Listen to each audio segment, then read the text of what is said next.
옛날 깊은 산속 절에서 지내는 젊은 스님이 어느 따스한 봄날 산속에서 내려와 마을을 돌며 시주를 받고 있었습니다. 그러다가 개울가를 거닐며 흥얼거리고 있는 한 여인을 보았고 스님은 넋이 나간 사람처럼 그 자리에 서서 그 모습을 바라만 보았습니다. 어머나, 발을 헛디딘 바람에 여인의 고무신이 개울가에 빠졌고 스님은 재빨리 달려가 고무신을 건져내었습니다. 자, 고무신 여기 있소. 조심하시오. 스님 정말 감사합니다. 감사합니다. 여인은 연거푸 고마움을 표하며 발걸음을 돌렸고 여인의 상냥한 미소에 홀려버린 스님은 자기도 모르게 여인의 뒤를 밟았습니다. 여인은 마을 최고의 부자 이대감의 집으로 들어갔고 스님은 그 후에도 한참 동안이나 멍하니 대문만 바라보았습니다. 아, 지금 뭐 하고 있는 거지? 이윽고 정신을 차리고 절로 돌아온 스님은 불상 앞에 무릎 꿇고 속죄를 하였지만 스님이라 할지라도 혈기왕성한 청년이라 눈을 감으나 뜨나 아른거리는 여인의 모습은 어쩔 수가 없었습니다. 그날 이후 밤잠도 설치며 여인을 그리던 스님은 한 번이라도 더 볼 수 있을까 싶어서 이대감 집 주변을 돌아다니거나 멀리 숨어서 대문을 바라보곤 하였습니다. 하지만 봄이 가고 여름이 지나 가을에 이르러서도 그 여인을 다시 볼 수 없었던 스님의 마음은 더욱더 애가 탔고 불타올랐습니다. 그래, 이럴 게 아니라 부처님께 빌어보자. 이러면 안 되는 줄 알았지만 불타는 마음을 풀 길이 없던 스님은 마지막으로 부처님께 의지해 보기로 하였습니다. 내자 대비하신 부처님, 이대감의 딸이 부디 소승의 아내가 되게 하여 주시옵사. 나무아미타불을 외치며 그 어느 때보다도 정성껏 기원을 드렸습니다. 가을 겨울이 지나 어느덧 새로운 봄이 왔고 이때까지도 스님은 오직 한 마음으로 부처님께 기원만 드렸으며 그렇게 4년이라는 시간이 지났지만 이 정성의 기원에는 아무 영험이 나타나지 않았습니다. 그러나 스님은 단념하지 않았고 여느 날처럼 이대감 집을 둘러보고 돌아가는 길에 개울가에서 빨래를 하는 아낙네들의 이야기가 귀에 들어왔습니다. 이대감님이 참 좋으시겠어. 저렇게 든든한 사위도 생기고. 그 집딸의 그 사위는 천생연분일게야. 뭐시라? 사위라고? 우연히 들린 이야기에 스님은 당장 아낙네들에게 발길을 돌렸습니다. 아주머니, 이대감 집 딸이 결혼을 했소? 아이고, 그럼 벌써 석 달이나 됐는걸. 부부 금슬도 좋더라고. 스님은 절망에 빠졌고 허탈한 마음을 가지고 절로 돌아왔습니다. 4년간의 정성은 헛일이었나? 스님은 부처님에 대해 분노가 끓어올랐고 본당에 있는 불상 앞으로 가서 소리쳤습니다. 부처가 다 뭐냐? 그렇게 정성을 들였건만 너한테 소가 사냥을 날렸구나. 스님은 악에 받쳐 소리쳤고 바닥을 치며 통곡한 끝에 진이 빠져 기절하였습니다. 스님 괜찮으세요? 한참의 시간이 지난 후 누군가 스님을 흔들어 깨웠습니다. 개슴칠에 눈을 뜬 스님의 앞에는 이대감 집 딸이 서 있었고 스님은 놀라 벌떡 일어났습니다. 아니, 그대가 여기는 어쩐 일이오? 스님 용서하세요. 며칠 전 스님을 뵌 후로 항상 그날을 그리워하며 지냈는데 부모님의 엄명으로 결혼을 하지만 견딜 수가 없어서 지금 이렇게 도망쳐 나왔습니다. 용서해 주세요. 스님은 어리둥절하면서도 너무 기쁜 나머지 아무 말도 나오지 않았고 가만히 여인을 끌어안고 눈물만 흘렸습니다. 그날로 스님은 여인과 함께 절에서 내려와 아무도 찾을 수 없는 곳에 작은 오두막살이를 마련해 사랑의 보금자리를 이루었습니다. 여보, 내 정말 꿈만 같구려. 비록이 보잘것없는 오두막뿐이지만 당신과 함께라면 바랄 게 없소. 저도 서방님과 함께라면 그 어디라도 상관없어요. 스님은 너무나도 황홀하였고 그렇게 욕했던 부처님이었건만 이러한 상황이 되니 이것도 부처님의 뜻이라 여겨 비록 속세로 나왔다 하나 부처님에 대한 정성은 다시 생겨났습니다. 여보, 나왔어. 서방님 오셨어요. 얼마나 피곤하셨어요. 하루 벌어 하루 먹는 초라한 생활이었으나 부부는 서로가 있어 힘들지 않았고 모든 것이 즐겁고 기쁘기만 하였습니다. 그렇게 꿈에서만 바랐던 행복한 생활은 아주 고요히 흘러갔으며 어느새 1년, 2년, 3년이 지나 그들이 만난 지 5년이 지났습니다. 여보 오늘도 굶는 게요. 일어나야 일을 하거나 구걸이라도 할 텐데 몸이 아프니 어쩔 수 없지 않은가. 처음에는 비록 굶어도 서로를 너무 사랑하여 굶는 것이 그다지 신경 쓰이지 않았으나 이제는 점점 짜증나기 시작하였습니다. 또한 어려서부터 부처를 섬긴 스님은 농사 짓는 법도 몰라서 그들의 생활은 여전히 빈곤했고 몸까지 약한 스님은 알아눕는 날이 허다했습니다. 우리가 서로 만난 것이 불행이구려.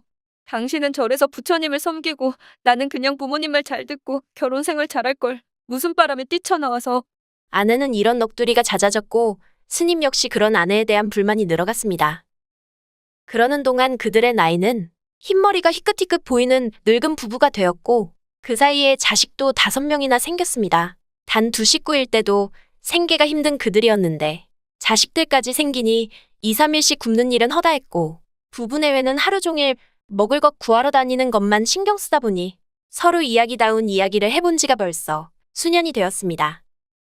개울가를 거닐던 그 예쁜 여인은 어디로 사라졌을까? 배고파도 즐거웠던 그 생활은 어디로 사라졌을까나? 정신없이 먹거리를 구하러 다니던 스님은 개울가를 보고 문득 지난 날을 떠올려 보았습니다. 절에서 부처를 섬기면서 평온한 일상을 보낸 편이 좋지 않았을까? 꿈이야, 꿈이었으면 좋겠구나. 스님은 개울가에 앉아서 하염없이 눈물을 흘렸습니다. 그러던 어느 날 국어를 하더라도 사람이 많은 곳에서 해야지 이렇게 살다가는 온 식구가 굶어 죽겠다는 생각에 부부 내외는 무작정 한양으로 떠나기로 하였습니다. 아버지 배고파요. 어머니 다리 아파요. 늙은 부부는 아이들을 이끌고 한양길로 향하면서 집들이 보일 때마다 한 명씩 돌아가며 한 숟갈씩 얻어먹었고 사나이를 굶거나 물로 배를 채우는 게 일쑤였습니다. 그러한 상태로 여러 날 가파른 산을 넘으려 하니 다들 악을 써가며 기어올랐고 얼마 못 가 막내 아들이 스님을 불렀습니다. 아버지 저 너무 힘들어요. 조금만 쉬었다가요. 어여 따라오너라. 아버지. 스님은 돌아보지 않았고 한참을 가다가 뒤를 돌아보니 막내 아들이 보이지 않았습니다. 여보, 막내 녀석 어디 있어? 글쎄요. 피곤하니까 잠깐 쉬다가 따라오는 모양이지요. 허약해가지고.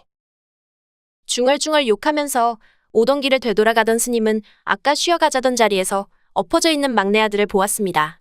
어여 일어나거라. 해가 다 지겠다. 발로 툭툭 치며 막내 아들을 깨우던 스님은 반응이 없자 가까이 가서 코에 손을 대고는 깜짝 놀랐습니다.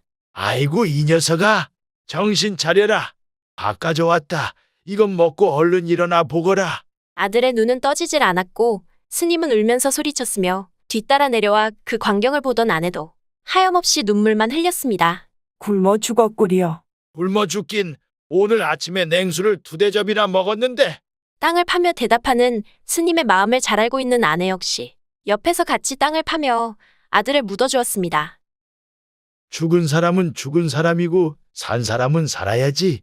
여기서 지체하다가는 다 굶어 죽겠구려. 스님은 다시 아내와 아이들을 재촉해 길을 떠났고 한참을 걸어가는 도중 두 갈래 길 앞에서 고민하던 스님을 아내가 뒤에서 불러 세웠습니다. 여보, 우리 이제는 결정을 해야겠소. 무슨 말이요? 아내는 처음 스님을 만났을 때의 표정을 지으며 말을 이어갔습니다. 당신과 내가 처음 만났을 때는 한창 젊었을 때로 배가 고파도 좋았고 즐겁지 않았소. 맛없는 음식도 나누어 먹으면 만났고 추운 자리도 서로 껴안고 있으면 따뜻했으며 모든 것이 행복하지 않았소. 함께한 지 30년간 정도 깊고 우리의 인연은 천생연분이라 생각했더니 나이 먹어가면서 병에 걸리고 몸도 쇠약해지며 남의 집 구걸이나 하는 처지구려. 내 배 채우고 자식들 배 채우기 바쁘니 서로 담소라도 나눌 때가 있었소? 우리의 행복했던 시절도 다 옛날이고 지금 내게 당신은 짐이고 당신께 나도 짐이 되니 장래 언제 즐거운 날이 있겠소? 사람이 만남이 있으면 헤어짐도 있으니 서로 갈라지는 편이 가벼워질 것 같은데 당신 생각은 어떠세요? 한참을 아무 말 없이 허공만 바라보던 스님은 이내 결심한 듯 대답하였습니다. 할 수 없지. 우리 지난 30년을 꿈이라 생각하고 각각 헤어집시다. 나는 이 윗길로 갈 테니 당신은 아랫길로 가시오. 그렇게 각자 아이들을 나누어 데리고 길을 나섰으며 어린 자식을 업고 힘들게 걸어가는 아내의 뒷모습을 지켜보던 스님은 그곳에 서서 한없이 눈물을 흘렸습니다. 흑흑흑. 한없이 울다가 자기 울음소리에 놀란 스님은 벌떡 깨었고 한참 동안 정신을 못 차렸습니다. 주위를 둘러보니 본당 불상 앞이었고 스님의 머리는 하얗게 샜으며 여인의 결혼 소식에 통곡하다가 기절하여 기나긴 꿈을 꾼 것이었습니다. 아, 나는 아직 독신이구나. 꿈이었다는 것을 알자마자 제일 먼저 드는 생각은 자기가 아직 독신이라는 것이었고 벌떡 몸을 일으켜 불상 앞에 무릎을 꿇었습니다. 부처님, 이제 알았습니다. 이 미련한 놈이 속세가 얼마나 괴로운 것인 줄 모르고 거기를 가려 4년간 기원을 드렸습니다. 그래도 이 미련한 놈을 사랑하셔서 속세를 경험하고 느끼게 해주신 높은 뜻을 이제 겨우 깨달았습니다. 용서해 주시고 이 미련한 인생을 끝까지 지도하고 가르쳐 주십사합니다. 스님은 진심으로 부처에 감사했고 많은 깨달음을 얻었습니다.